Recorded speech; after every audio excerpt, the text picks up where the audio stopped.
Hey everyone, Chris Collins here from eTools Support. Today we're going to be taking a look at the SCS Instrument Communicator 2.1, how to actually install as well as update the Instrument Communicator for your computer. This is a new version. We are getting rid of the older versions due to some of the changes that were made during the transition to eTools. Some of the old ones are actually going to become obsolete, and the new one obviously will need to be installed in order to access the application, your projects, and all of that through iComm. So with that, I'm going to go ahead and switch on over here to eTools. If you take a look at eTools itself, if you look in the top right-hand section of that, there is actually the little question mark for the help guide. If we go ahead and click on that, and expand that, take a look at the quick guide, expand that, and then the instrument communicator, go ahead and expand that as well. We select the iComm installation instructions. If you have a brand new computer, so the gym has never been hooked up to it, this is completely new to the iComm, you've never had Lantec software or anything like that installed, you will need to install the USB drivers for your cable. So just go ahead and click on that right there, and then you can go through the install process for Lantec. And then for Java, you also need to have the 32-bit version of Java installed. Depending on your browser, if you're using the 64-bit version of like Chrome or something like that, sometimes it will actually drop you into the 64-bit version of Java.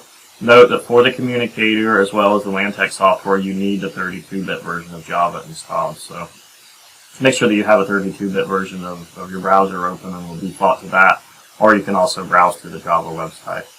If you have any issues connecting to your gym, you can actually install that DLL file there. I will say that this has become kind of a thing of the past. We really don't see this issue that much anymore. But if you have any problems with that, contact support. We'd be more than happy to discuss that with you. So after we go through all of that, this is everything's been installed on the computer before, and I'm going to go through the steps of actually updating, but the install process is exactly the same for new computers as well. So the first thing we want to do is go ahead and install the SCSeTools Instrument Communicator 2.1. So once we click on that, you'll see it'll download that program here in our browser. Due to security reasons, a lot of times the browsers will actually go ahead and will block that because it's an unknown source.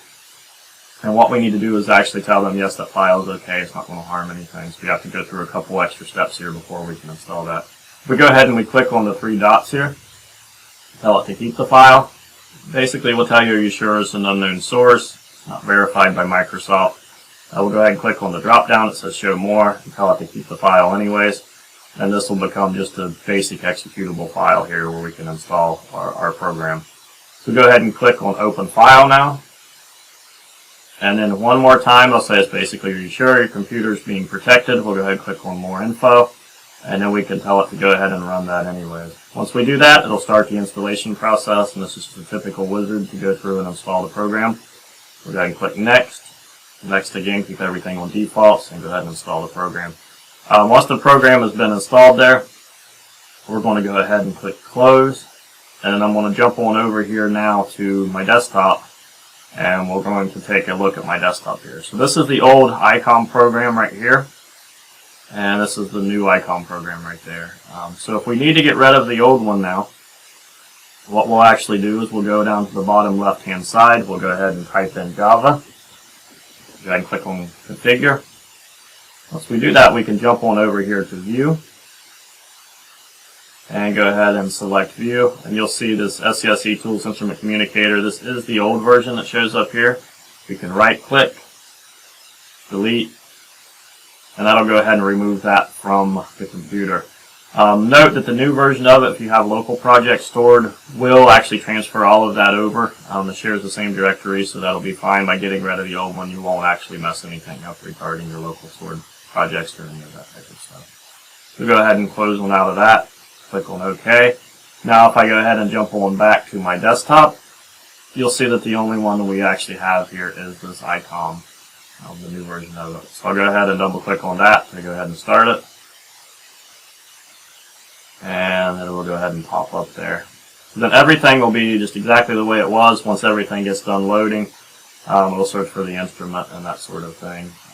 We can go ahead and download, log into eTools and download our projects from eTools, and then once all of this, it actually detects the machine and all of that, we'll have our local projects and all of that there as well. With that, it's basically all that there is to it. And if you have any questions, as always, you can go ahead and feel free to contact us at SCSeTools Support. Our email address is support@SCSeTools.com, and our phone number is 866-612-6820, 8 o'clock Eastern Time to 5 o'clock Pacific, Monday through Friday. If you do call the number, please leave a message. That way we actually know who's calling and what the issue is, just to make sure that we can take care of you as best as we can. If you have any questions or if there's anything else that we can do for you, feel free to contact us. And thanks everybody, and have a great day.